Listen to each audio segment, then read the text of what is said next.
This is Mwangaza Prime News with KELVIN_ndunda.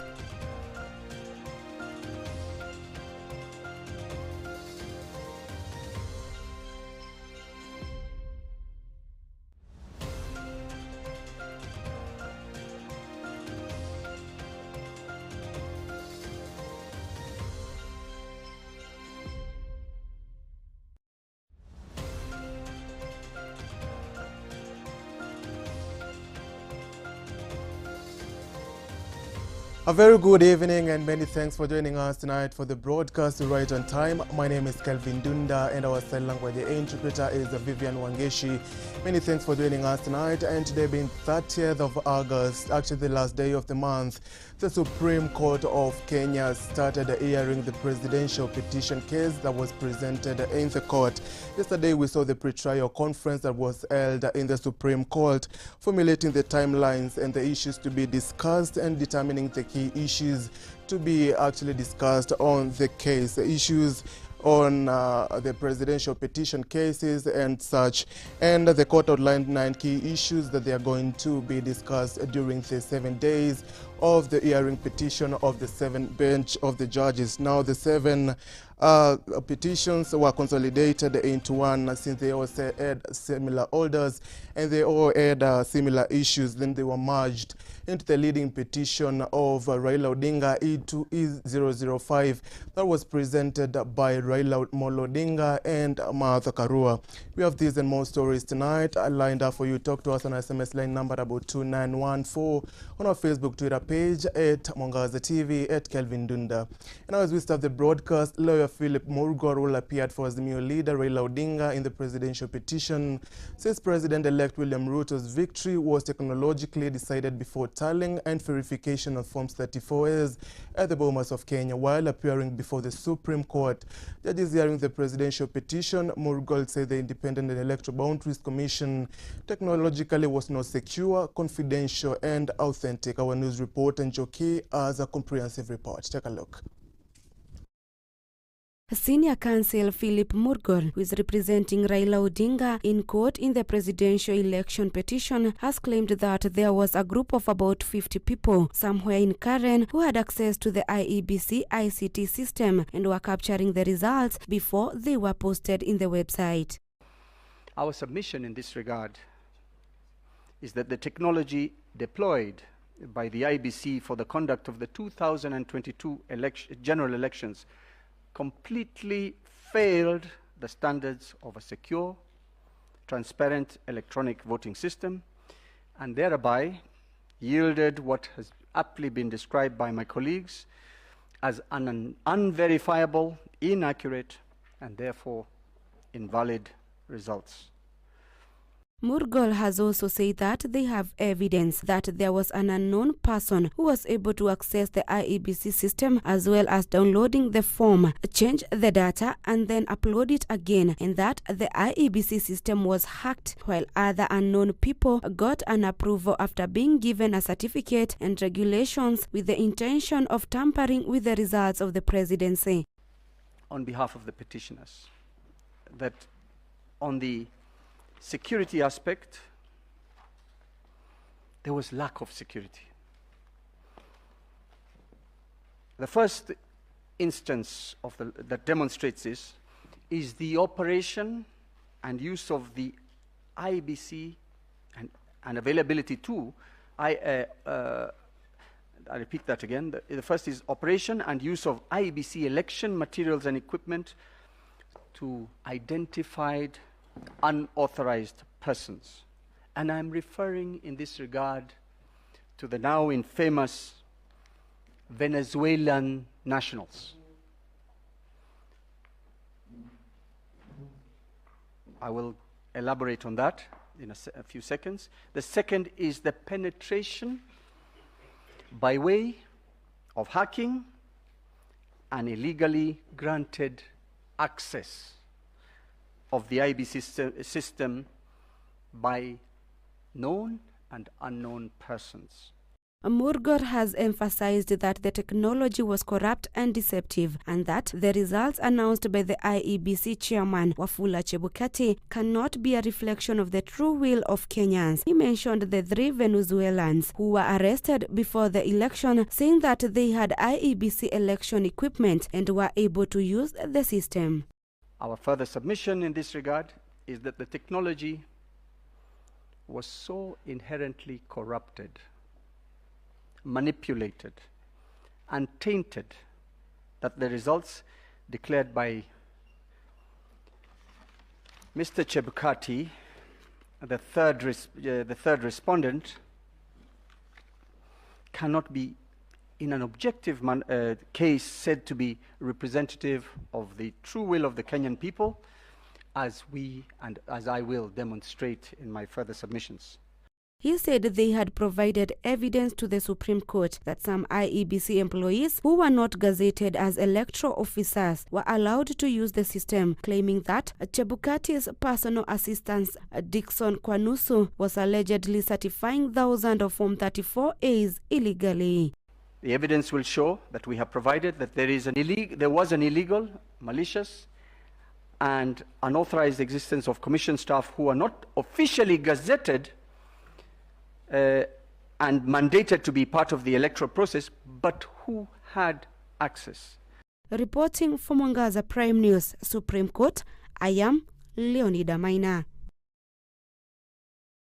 All right, many thanks to Leonida Maina for the report. And now moving forward, ballots from 15 polling stations in 4 counties have been delivered for the recount as ordered by the Supreme Court. Now the ballots were delivered this morning by the Independent Election and Boundaries Commission. Officials accompanied by the police. The court also ordered the scrutiny of Form 34 is transmitted through the Kimskates from polling stations in the elections held on 9th. In orders issued on Tuesday, the 7 judges bench led by Chief Justice Martha Koome directed the IEBC open ballot boxes in the affected regions for inspection, security, scrutiny, and vote recount. Our news reporter Margaret Kamau has that report.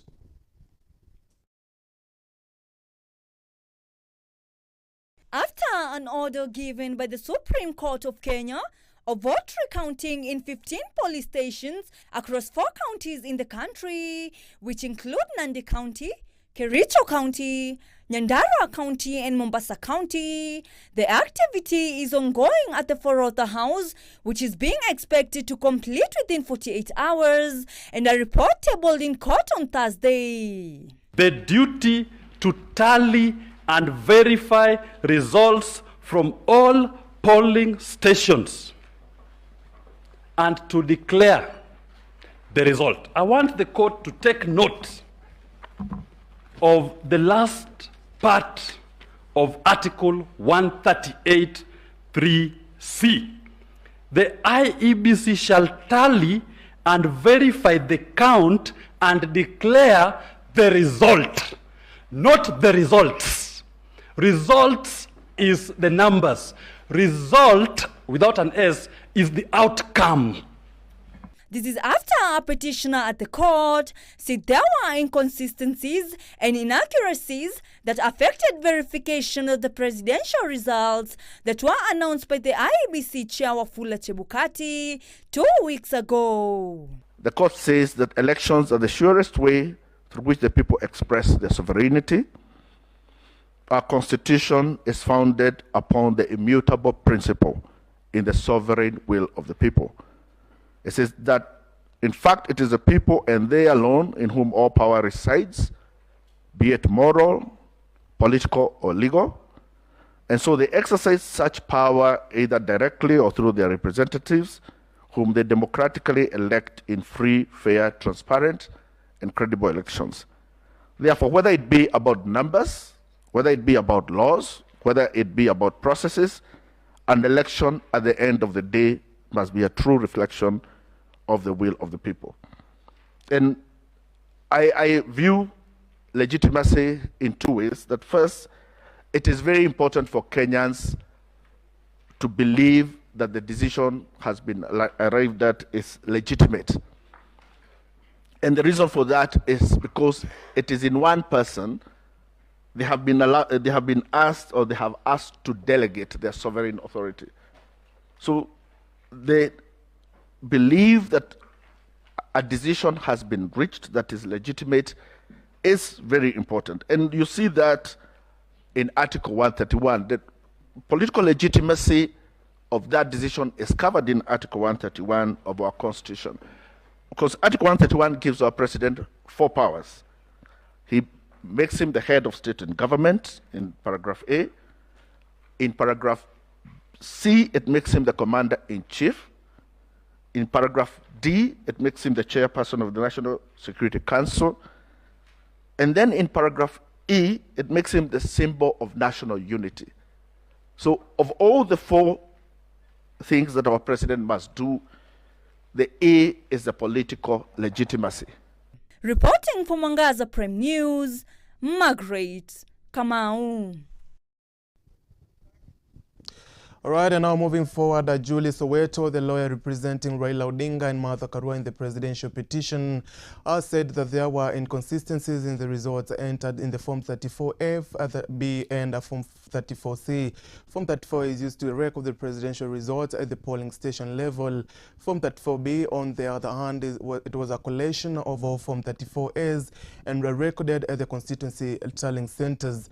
Soweto, during the submission at the Supreme Court on Wednesday, said the affidavit of one on Aldunad Oginga highlighting that how many results from the 3 different forms, 34 and differences in totaling to 180,000 votes. Evidence is found in the affidavit of Celestine Anyango,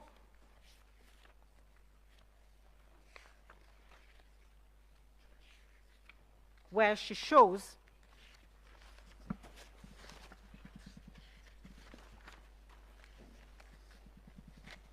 at paragraph 8, 9, 10, and 11, where she has produced evidence showing that in 8 counties, there was a discrepancy between the votes cast for the president, votes cast for the governor, votes cast for the senator, and votes cast for the woman representative. The total number of the votes discrepancy is 33,208. And my lady, it is at this point that I reiterate again the slim margin between the result declared for the first respondent, which is 69,000 votes, to attain the 50% plus 1 threshold. In response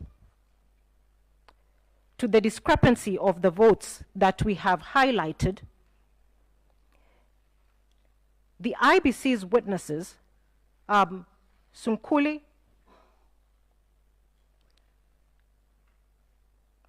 Moses Ledama Sunkuli, I believe, states that those discrepancies are accounted for by prison votes.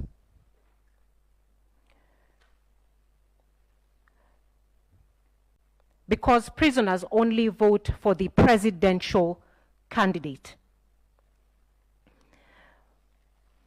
My ladies and my lord, if one looks at the total number of votes that have been provided as having been accounted to the prisoners, it is only 715 votes. You will find this at paragraph 53 of Sunkuli's affidavit. There is therefore no account for 32,493 votes. The authority cited in our submissions of William Kabogo, where the learned Justice Kimaru said a difference of over 5,000 votes between the parliamentary position and the presidential can only be as a result of fraud.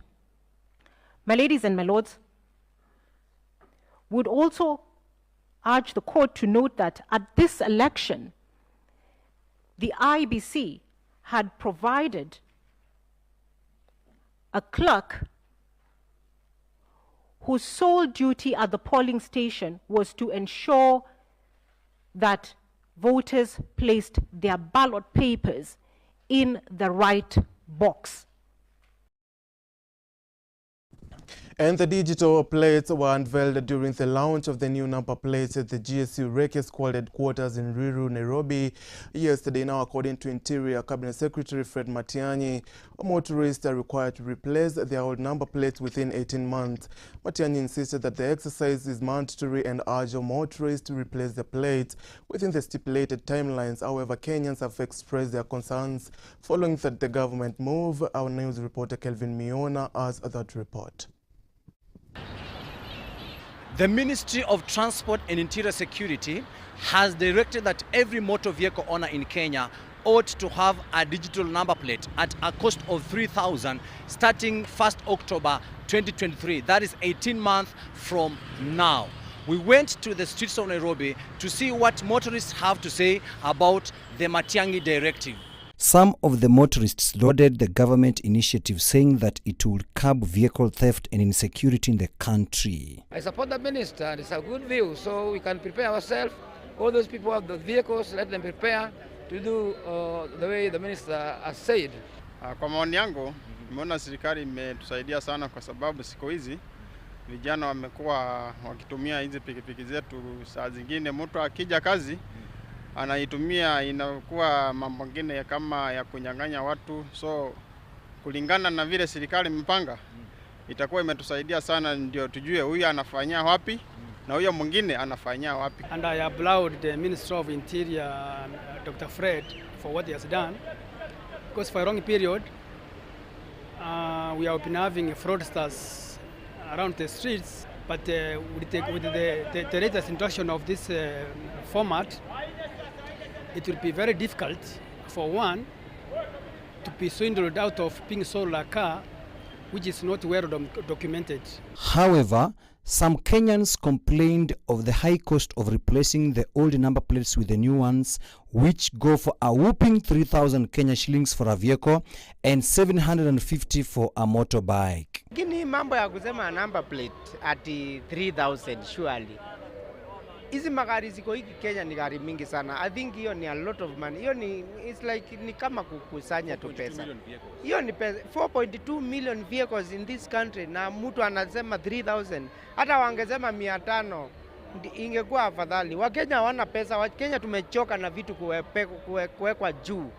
Maoni yangu huyu jamaa kweli anatuumiza kweli juu sasa maisha ni ngumu na kulipia number plate tena kutafuta pesa. Na maisha ni ngumu sana. Sasa tunakuomba tu tuonee tu huruma kusio tunalipia hiyo number plate kweli. Others, however, wanted the government to explain more why it was changing from analog to digital number plates. Hafla ambao serikali imesema kubadilisha number plate ni mzuri, lakini ni vizuri waweze kuelimisha watu, waambie ni kwa nini na ni kwa sababu gani wanabadilisha hiyo number plate. Na itakuwa poa, manake kuna wale ambao wajui ni kwa nini. Reporting for Mwangaza Prime News at 9, my name is Kevin Mihona from CBD, Nairobi. And now switching gears, the fight against the land grabbing has taken off in Kericho town, with the governor, Dr. Eric Mutai, leading enforcement officers in pulling down fences erected by a private developer on a 2-acre piece of land set aside as a dump site. Now speaking at the site which borders the Kericho County Hospital, Dr. Mutai revoked the allotment letter and other land documents to the property given to a private developer, and he urged that his administration and diligently done a thorough and allotment letter and the title deed and established that the property belonged to the county government of Kericho. Where we are today is a dump site. Somebody 3 months ago, without any shame, without any thinking, came and fenced what is supposed to be our dump site. As you can see where we are standing, even if you look at the soil, it shows that the activity which has been here is a dump site, is a recycle site. When you look up there, the mountain there, that is actually the cabbage site for Kericho. So here was a cabbage site. Around a year ago or two, they, led by the team, Engineer Mite and the rest, they moved the cabbages to the other side so that they could come back here. But somebody in his own wisdom or lack of otherwise, and I believe that must be a madman, woke up in the morning, came and fenced the entire of this farm. And that is why we are here today. This one is serving as a strong notice to any crabber, to any illegal occupation of Kericho, that your time is up and we are coming for you. You will not continue doing activities in a public land which is supposed to do common good for the people. This is a sewage system. We have a hospital there up here. And when people, you see them encroaching all the way, they are almost even crapping the land that belongs to the hospital. And so this is a notice to the grabbers and the would-be grabbers that the time is over. This is a different Kericho, this is a new Kericho. And we are telling them that we are coming for you hard and strong. We know of several illegal crabbings in this town. And I have today ordered the county secretary and the team of lands to tomorrow or this week publish in a Kenyan gazette the titles, the plots and the buildings occupied in illegal places in Kericho County. All right, and on that report, I want us to take a very short commercial break tonight. We still have a lot lined up for you tonight. We have a story ahead, a story whereby you won't believe it. We're still on 21st century. Some people are burying their loved ones with sacks of bags. Stay here with us. We'll be right back.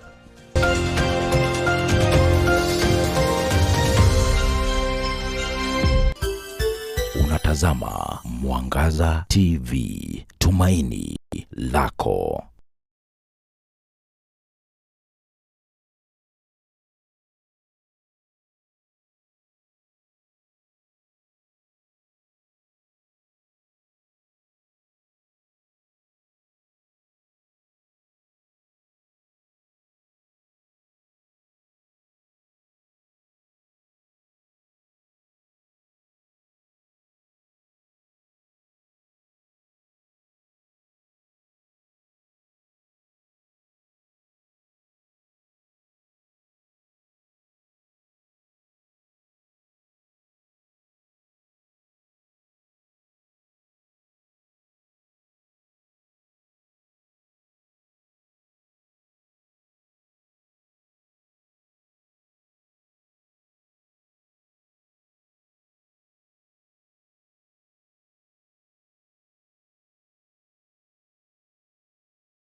tumaini lako.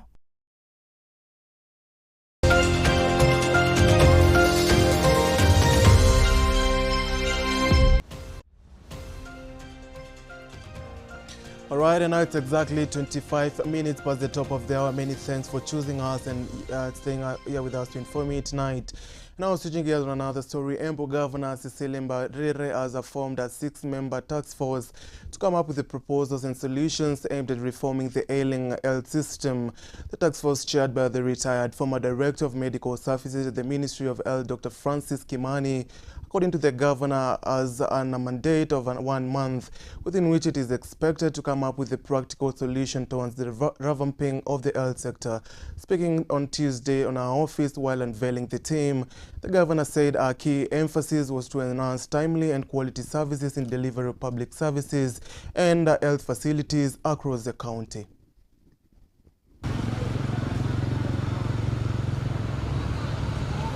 We have a debt, 47 million katika KEMSA, lakini leo tumelipa 35.8. Kwa hivyo we are still left with about 10 million to go, lakini hii itatuwezesha kupata dawa za kuendelea kutumia as we clear, na ndio maana tunauliza MCS watu support na kutupatia pesa ya kutosha ya mahospitali zetu. What happened wakati budget ilikuwa inapitishwa kabla tuende kwa uchaguzi, na I think walipitisha hata tukiwa kwa campaigns, pesa ile ilipatiano kwa Ministry of Health, hata kwa garbage collection, hata kwa chakula ambayo inatumika kwa hospitali ilikuwa kidogo sana.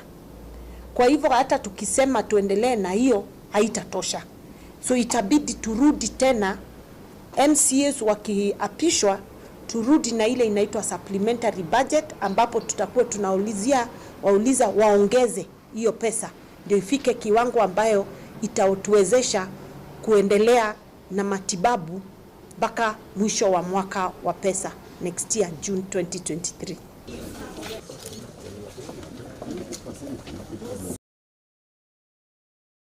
Kilifi residents can breathe a sigh of relief after the Ministry of Health in the county, in conjunction with the new regime, promised to help the less fortunate to be able to access their healthcare services. Besides, claim that most people have lost their lives following the high charges in their hospital bills that have been unaffordable to the patients. Mbali ya baadhi ya matatizo yameelezwa na madaktari katika budget inayokuja, tutahakikisha katika vifaa vinanunuliwa, vingine vya vyuma, hasa kwa wale wagonjwa ambao wanatoka familia ambazo hazijiwezi kabisa. Isiwe kwamba kama mtu hana shilingi kwa mfuko hawezi kutubiwa. Tulisema kwamba wale ambao wana uwezo wanaweza kujihudumia hata kabla washughulikiwe, lakini wale ambao hawajiwezi pia lazima wapate huduma kama wale wanaojiweza. Kwa hivyo ile ndio mambo ambayo tutarekebisha kwa hospitali, kwa Wizara ya Afya ya Kilifi County. Kwa kweli mimi ile pendekezo limenifurahisha sana, kwa sababu watu wengi hapa Kenya wamepoteza maisha yao kwa sababu mtu amekosa pesa za kutibiwa. Ukienda mahali pengine, ukienda hospitali unaambiwa huyu mtu wenu anataka kitu fulani, lazima mtoe deposit fulani, na ukiangalia pengine zile pesa unapata ile familia wanaitishwa ni pesa nyingi sana ambazo ile familia haiwezi ikaweza kumdu kwa ile ninio. Wapelekwe theater kuwekwa chuma, kwa dakika ya mwisho wakasema haina haja kuwekwa chuma, nitafanya kufungua hivi vitendo juzi Jumatatu nikafungua hivi. Ndio wakanitolea hii bili 41,520 41,520 na 520. Nimekuwa masubiri nifanye. Alright, and now take a close look at this. It is beyond the cultural bliss for families to bury their dead in sacks without coffins in the society. But for Ndindiruk residents in Tempere Ward in Mwekirinyaga County, this has been happening. According to the villagers led by Alexandra Nzomo and Peter Gungi, they have been burying the dead people in sacks after being unable to meet the burial expenses. In yesterday's incident, Jeru Ndinda, 30 years old, was to be buried in a sack before Tebere MCA county-elect Peter Kirenga intervened and bought a coffin in a ceremony that was supposed to only 20 minutes. Take a look. Kanjero kwa ngunia sababu tuliangalia tukaona hakuna usaidizi huku kwao. Hakukuwa na kitu yoyote tungeuza ndio tusaidie Njero. Na hapo ndio tulishauriana na hawa watu wa kijiji tukaona tuite mheshimiwa wenyewe tuliochagua anaitwa Peter Karenga tuone kama anaweza kusaidia. Sio mtu ya kwanza kushika kwa ngunia lakini ni kukataa tu kutoa kwa pesa ama wakakosa pesa kutoa kwa ngurufu. Watu wao hawakuwa na gurubu. Njero hawakuwa kwa ngurubu. Hiyo ndio kitu ya kwanza tulikuwa tumeamua kuzika Njero na ngunia. Kwa kanisa hakukuwa kwa kanisa. Tafadhali, hii dunia tuko tumepitwa na ule wakati wa kuzika watu kwa gunia. Ikiwa mtu ambaye hajaingia kwa group ya mazishi, tafadhali, hilo ni jambo la kwanza. La pili, ni lazima tuende kanisa. Kwa sababu huyu angekuwa naenda kanisa, kanisa ingechukua jukumu. Ama hizo chama za mazishi. Mimi naomba vijana mahali huko, tafadhali jaribu uwe kwa group. Ili kesho ukienda usituache na shida. Sisi tunasema hivi, wale vijana wote tutawatafuta. Tumhakikishe wameingia kwa group kwa sababu kunywa wanakunywa na hizo pesa ni pesa kidogo. Alafu pia ninataka kuambia mambo ya NHIF. Ninajua hii serikali itashughulikia wale hawawezi enda hospitali kwa sababu kuna watu wanakufia kwa nyumba na hawana hata pesa ya kwenda hospitali. Kama huyu amekuwa mgonjwa karibu wiki nzima na hakwenda hospitali kwa sababu atapelekwa na nini? Mimi ninaomba mtu asinyamaze na shida zake. Kuishi kwake alikuwa anachunga ng'ombe. Na vile akichunga ng'ombe kwa kichaka alifichukiwa na ile mamba. Mamba ilipomfichukia ilimumeza nusu. Kwa ile hali nzuri ama mguu mzuri, yule mwenye walikuwa naye alikuja akakuta Njero amemezwa nusu mwili, akakata ile nyoka mamba mkia, ndio mguu wake alikuja hivyo. Njero kwa kuishi kwake amekuwa na mashida mingi juu kutoka hiyo siku alikuwa anasumbuliwa sasa na mwili.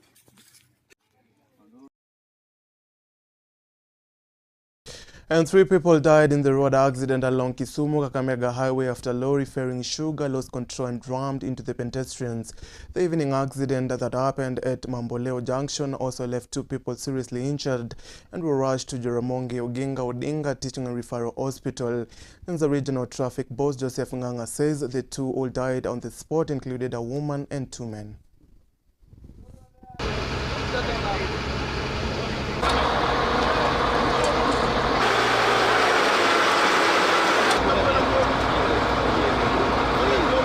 Tukaona magari zenye zilikuwa zinatoka juu zinawachilia njia. So kulikuwa na watu hapo kando ya barabara na kulikuwa na gari za white ndogo mbili zilikuwa ziko nyuma ya lori. So hii lori likakuja kapita katikati ya roundabout kwa mbio kabisa. So ule jamaa tulikuwa naye tulikuwa tunabenja ambaye ni chairman wetu wa base. Tulikuwa tumekaa naye, amekaa right, mimi nimekaa left. Kaniambia bwana Mose, hebu tuhepe bwana hiki tinakuja. So kufika hapa mbele kufumbua na kufumba macho, kulikuwa na mama alikuwa amebebwa na mtu wa pikipiki. Wanateremka wamfika hapo nyuma tu. So saa hiyo tukasikia, yani tangu tutoroke, tukasikia yani washaanguka huku nyuma. Kaambia tu benja bwana, kasi tumepona tushukuru Mungu juu. Ule mama somewhere hapa, ndio huyu mama alikuja akafunikwa, huyo jamaa na huyo mama kwa pikipiki. Walikuja wakafunikwa, alafu hiyo gari ika overturn. So naona mguu imeangalia juu, alafu nini imeangalia chini. So vile ilikuja ikapiga hii kizuizi kwa hapa, ika overturn na ile pikipiki na wale watu wenye walikuwa. So ndio ikaua hao watu wawili na driver mwenye alikuwa hapo ndani ikawaua. Lakini sisi tunashukuru Mungu tumepona, hakuna mtu amejeruhiwa. Pikipiki pia ziko mbaya isipokuwa hakuna mtu wa base mwenye ameumia. Maombi ya watu wa Kisumu County hapa juu Kakamega Road ni moja. Wakati walikuwa wanatengeneza hii barabara, engineers hawakuangalia kupima hii barabara vizuri, wajue itaenda namna gani na hizi makona.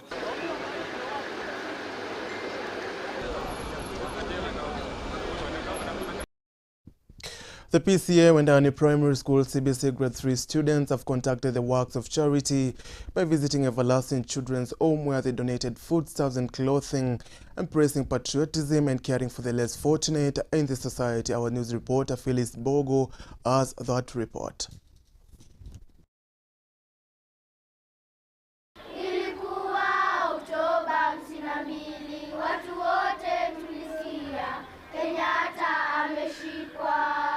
Competency-based curriculum is a newly introduced based education that aims at giving students chances to encounter different opportunities that might be of help in their future. At PCA Wendani School in Kiambu County, Grade 3 students had a chance to visit Children's Home at Mwihoko, this being part of showing love and extra care despite them being students.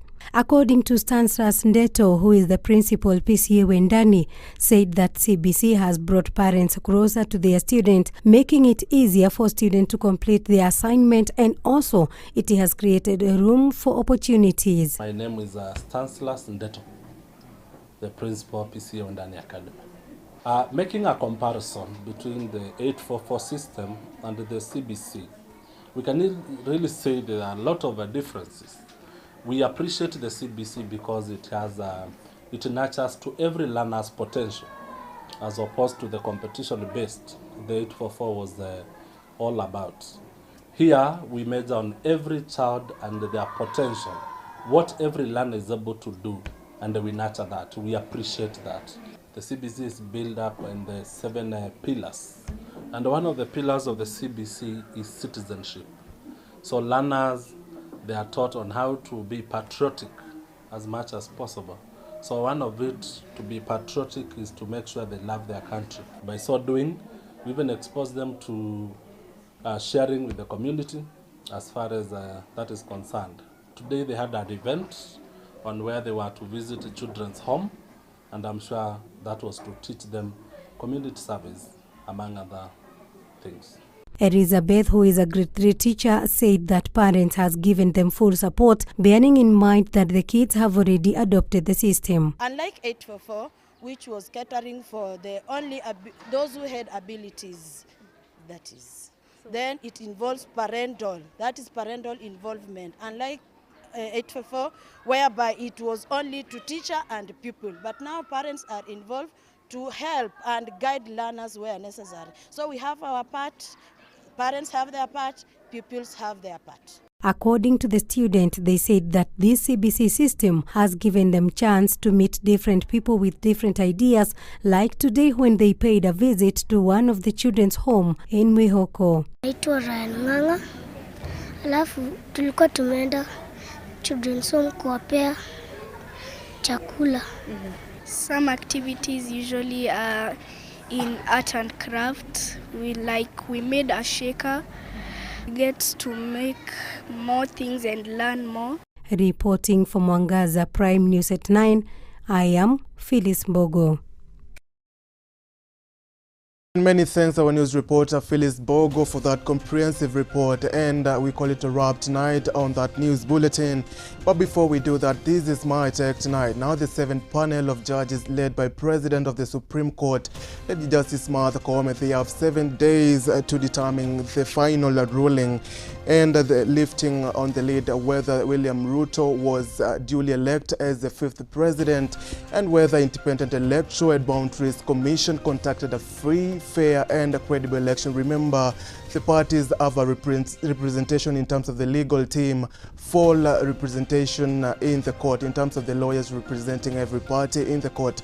We will be actually here and bringing to you the live events as they happen in the Supreme Court starting tomorrow at 9 a.m. I have been your host KELVINndunda, and our sign language interpreter has been Vivian Wangeshi. Have a lovely night and enjoy the rest of your viewing.